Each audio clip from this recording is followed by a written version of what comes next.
Bismillahirrahmanirrahim. Elhamdülillahi Rabbil alemin ve salatu ve selamu ala Resulina Muhammedin ve ala alihi ve sahbihi ecma'in. Esselamu aleyküm ve rahmetullahi ve berekatuhu. Değerli Müslümanlar, bu Cuma'nın sohbeti A'raf suresi 164. ayet. Ayeti okuyacağız. O ayette Cenab-ı Allah toplumun ileri gelen, toplumun salih olan insanlarına bir nasihati vardır. Bir örnek anlatmış Cenab-ı Allah. Orada da çıkarmamız gereken büyük bir ders vardır. O da önce ayeti okuyalım. Euzubillahimineşşeytanirracim.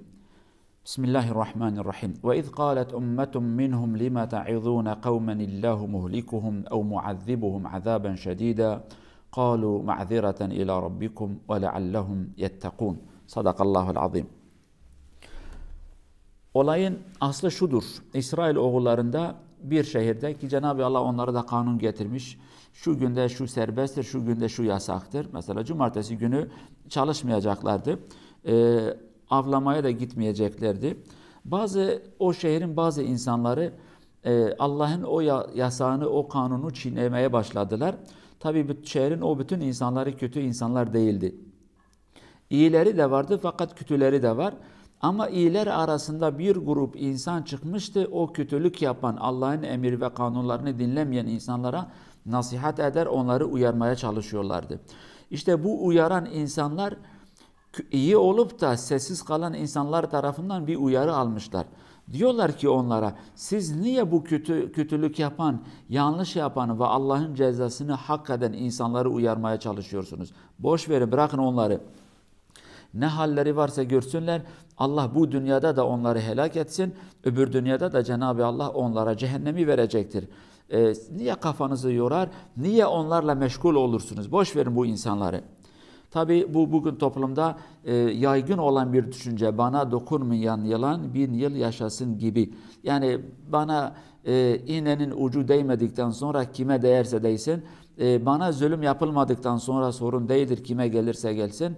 Ben zarar görmedikten sonra milletin canı artık nereye giderse gitsin hiç de umurumda değil. Bu zihniyet hakim. Fakat bu iyilik yapan, biz bunlara musluh deriz, iyiliğe davet eden, kötülükle mücadele eden bu grup onlara çok güzel bir şey söylemişler. Ve herkesin aklında olması gereken bir düşünce, bir tavır. Diyor ki, ma'zireten ila rabbikum, bir Allah huzurunda verecek bir cevabımız olsun. Zira bu insanlar kıyamet gününde Cenab-ı Allah onlara hesap sorduğu zaman, siz niye bu yanlışı yaptınız dediği zaman bu insanlar bir şekilde kendilerini savunacaklar. Ve ilk söyleyecekleri laf şudur: Allah'ım, bizim insanlarımız bizi uyarmadı. İnsanlar bizi uyarsaydı biz bu yanlışı yapmazdık. İlk önce söyleyecekleri laf budur. Ve diyorlar ki bunlar ma'zireten ila rabbikum, bizim Allah huzurunda bir bahanemiz olsun, onların da o bahanesi iptal olsun. En az onlar o bahanenin peşine düşerken biz diyeceğiz ki ey yüce Rabbim, biz bu insanları uyardık, mücadele ettik, onlara bu işin yanlış olduğunu söyledik. Yalan konuşmasınlar, yaptıkları hatayı bizim boynumuza atmasınlar. Birincisi budur. Yani bir Müslüman davranışında hem dünyayı düşünecek hem de ahireti düşünecek. Evet, ben bugün bu işi yaptım. Bugün elimde kaldı. Bugün ben kazandım. Bugün güçlü ben oldum. Peki yarın Allah'ın huzuruna gidersem acaba Allah huzurunda da benim bu dünyadaki güçlülüğüm, bu dünyadaki haklılığım, bu dünyadaki üstün gelmem para eder mi etmez mi? Zira başka ayetlerde Cenab-ı Allah diyor ki kıyamet gününde bahane sahibi olan insanların bahanesi fayda etmez. Kıyamet gününde herkesin bahanesi para etmez. İşte diyor ki biz ondan dolayı o bahane para etmesin diye onlar Allah'a karşı çıkıp da Allah'ım kimse bizi uyarmadı, bu iyi insanlar bize yardım etmedi, suçu bize yıkmaya çalışırken biz onlara bir cevap vereceğiz. Yani ey Müslüman, bir davranışın varsa, bir konuşman varsa, bir hal ve hareketin varsa ahireti de düşün. Sadece ben dünyayı düşündüm, burada ben kanun nezdinde haklı çıktım değil. Allah karşısında haklı çıkacak mısın? Veyahut da bu dünyada biz bir insanı suçlu çıkardık, onu haksız yere hapse attık, öldürdük, cezalandırdık, malını aldık, artık neyse, hangi kötülük olursa olsun. Acaba bu insan Allah huzurunda mı yine suçlu çıkacak mı? Biz buna emin miyiz? Emin değiliz. Ondan dolayı birinci lafları şudur, diyor ki Allah'a bir cevabımız olsun. Allah da bize sorduğu zaman siz uyardınız mı, uyarmadınız mı? Siz görevinizi yaptınız mı? Ey ileri gelen, ey muslih olan, ey salih olan insanlar, ey sözde imana gelen insanlar, siz kendi görevinizi yaptınız mı, yapmadınız mı? İlk önce Allah'a verilecek bir cevabımız olsun. İkincisi, bu dünyayla ilgili olan bir şey. وَلَعَلَّهُمْ يَتَّقُونَ. Belki tövbe ederler, belki dönerler, belki pişman olurlar. Belki bizim bu lafımızın etkisi olur. Ama maalesef biz insanlar haşa kendimizi Allah yerine koyarak birçok insanı bu dünyada cehennemlik yapmışız. Halas bu adam cehennemin dibine gidecek. Hiç merak etme. Kim garanti vermiş ki son saatlerinde, son günlerinde tövbe etmeyecek, Allah'a gelmeyecek? Kim bize garanti vermiş ki biz son yıllarımızı, son saatlerimizi biz imansız olarak geçirmeyeceğiz? Bu garantiyi kimse bize vermemiş. Fitneler çok, bela ve musibetler çok. Hangi beladan, hangi musibetten, hangi fitneden etkilenip de biz imandan çıkarız? Onlar hangi hikmet ve dersen etkilenerek imana gelecekler? İnsanlık tarihi bu insanlarla doludur. Yıllarca kötülük yapmış, sonra da tövbe etmiş, Allah'ın salih kulları olmuşlar. Ve aynı şekilde yıllarca iyilik yapmış ama sonu kötü olan insanlar da olmuştur. Ondan dolayı biz bu yetkiyi elimizden alacağız. Allah'a vereceğiz. Bu yetkimiz değildir.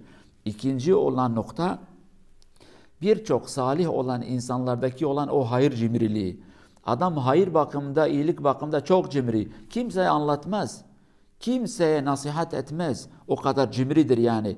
Bazı insanlar parayı vermek istemiyorlar. Bunlar da cenneti paylaşmak istemiyorlar. Allah'ı paylaşmak istemiyorlar. Allah seni de yaratmış, onu da yaratmış.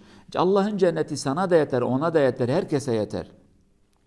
Sanki iman azdır, sanki cennet çok dar bir alan, ondan sonra ona yeter, ona olsa bana kalmaz. Bu yanlış olan bir düşünce.